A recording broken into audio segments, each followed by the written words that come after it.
আপনারা অনেকেই হয়তো শুনেছেন যে স্কুলের টাইম টেবিল গুলো চেঞ্জ হয়ে যাচ্ছে, বিশেষ করে ত্রিপুরাতে 1 আগস্ট থেকে কিন্তু স্কুলের টাইম টেবিল চেঞ্জ হয়ে যাচ্ছে। তো কখন হচ্ছে টাইম সেটাও নিশ্চয়ই জেনে গেছেন, সকাল 8টা থেকে স্কুল হচ্ছে। তো 1-2 এর জন্য কখন হচ্ছে টাইম বা ছুটির টাইম কোন সময়, 3-4-5 এর জন্য ছুটির টাইম কোন সময়, 6-7-8 এর জন্য ছুটির টাইম কোন সময় এবং 9-10 এর জন্য বা কোন সময় ছুটির টাইম সেটাও কিন্তু ঘোষণা করে দেওয়া হয়েছে দপ্তর থেকে। তো সেইগুলো বিষয় নিয়ে আমরা আলোচনা করবো, তো দেখতে থাকুন।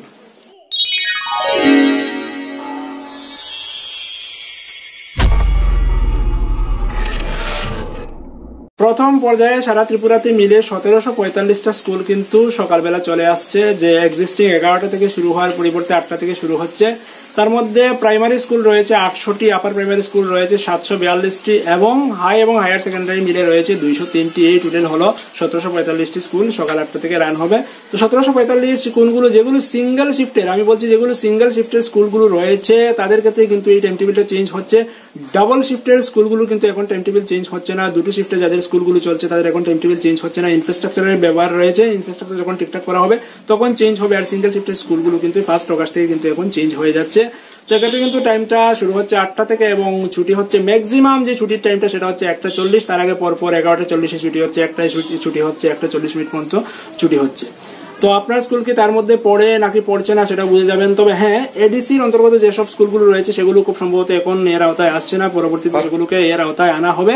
আপনারা অনেকেই বলছেন যে আমার স্কুল চেঞ্জ হয়ে যাবে, আমার স্কুল চেঞ্জ হয়ে যাবে। সব স্কুলগুলো কিন্তু চেঞ্জ হবে না স্যার, সিঙ্গেল শিফটের স্কুলগুলোই কিন্তু চেঞ্জ হবে।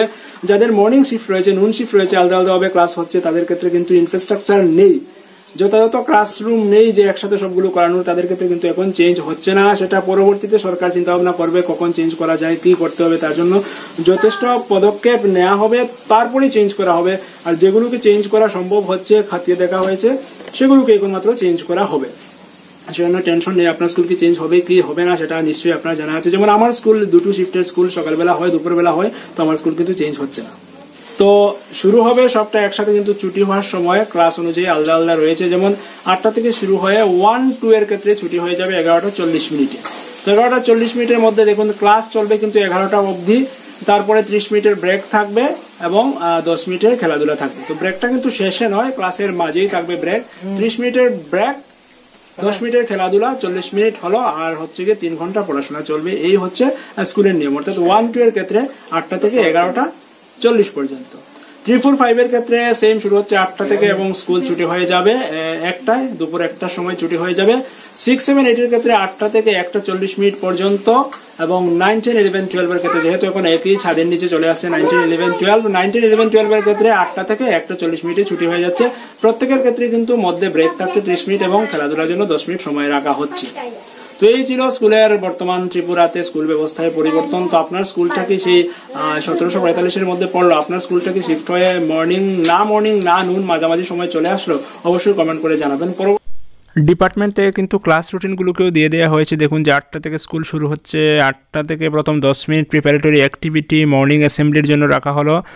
তারপর 3টে পিরিয়ড হচ্ছে, দেখুন ফার্স্ট পিরিয়ড রাখা হয়েছে 50 মিনিট 8:10 থেকে 9টা, সেকেন্ড পিরিয়ড হচ্ছে 40 মিনিট, থার্ড পিরিয়ডে 40 মিনিট। তারপর মিড ডে মিলের জন্য ব্রেক রাখা হয়েছে 10:20 থেকে 10:50 পর্যন্ত, অর্থাৎ 3 পিরিয়ডের পরে কিন্তু মিড ডে মিলের ব্রেক রাখা হয়েছে এবং ব্রেকের পরে একটা পিরিয়ড হচ্ছে, তারপর 10 মিনিটের খেলাধুলো করে দেখুন যে 11:40 কিন্তু ছুটি দিয়ে দেওয়া হচ্ছে। তো 1-2 এর জন্য 220 মিনিট স্কুলে রাখা হবে স্টুডেন্টদের। 3-5 এর রুটিনটা দেখুন, ওদের 6টা পিরিয়ড রাখা হয়েছে পড়াশোনার জন্য আর একটা পিরিয়ড খেলাধুলার জন্য। সেম ওদের ক্ষেত্রেও প্রথম পিরিয়ড 50 মিনিটের, বাকিগুলো 40 মিনিটের ঠিকঠাক থাকছে। ফোর্থ পিরিয়ডের শেষে অর্থাৎ 11টা থেকে 11:30 পর্যন্ত ওদের মিড ডে মিলের ব্রেক দেওয়া হচ্ছে ফোর্থ পিরিয়ড শেষে। তারপর আরও 2টো পিরিয়ড হচ্ছে 40 মিনিট করে এবং লাস্টে 7th পিরিয়ড যেটা দেখুন যে 12:50 থেকে 1টা পর্যন্ত 10 মিনিটের খেলাধুলার জন্য রাখা হয়েছে। তো 3-5 স্টুডেন্টের জন্য 300 মিনিট স্কুলে ধরে রাখা হবে, 5 ঘন্টা স্কুলে রাখা হবে, তারপর ওদের ছুটি। 6-7-8 এর জন্য 7টা পিরিয়ড রাখা হয়েছে পড়াশোনার জন্য আর একটা পিরিয়ড রাখা হয়েছে খেলাধুলার জন্য। তো ওদের ক্ষেত্রেও প্রথম 4টা পিরিয়ডের পরে হচ্ছে মিড ডে মিলের জন্য ব্রেক 30 মিনিটের, 11টা থেকে 11:30 পর্যন্ত। তারপর লাঞ্চের পরে আবার হচ্ছে 3টে পিরিয়ড, 5th, 6th এবং 7th পিরিয়ড। তারপরে 8th পিরিয়ড যেটা সেটা হচ্ছে 10 মিনিটের, 1:30 থেকে 1:40 পর্যন্ত খেলাধুলার জন্য রাখা হয়েছে। তো 6, 7, 8কে স্কুলে রাখা হচ্ছে 5 ঘন্টা 40 মিনিট, অর্থাৎ 340 মিনিট স্কুলে ধরে রাখা হবে, তারপর ওদের ছুটি। আর 6, 7, 8-এর মতোই 9, 10, 11, 12-এরও রুটিন সেম, এক্স্যাক্ট সেম থাকছে। 7টা পিরিয়ড পড়াশোনার জন্য এবং বাকি একটা পিরিয়ড যেটা 10 মিনিট সময় রাখা হলো খেলাধুলার জন্য। এবং 6, 7, 8, 9, 10, 11, 12 সবার কিন্তু একই সাথে ছুটি হয়ে যাচ্ছে একটা 40 মিনিটে, অর্থাৎ 340 মিনিট ওদেরকে স্কুলে রাখা হবে।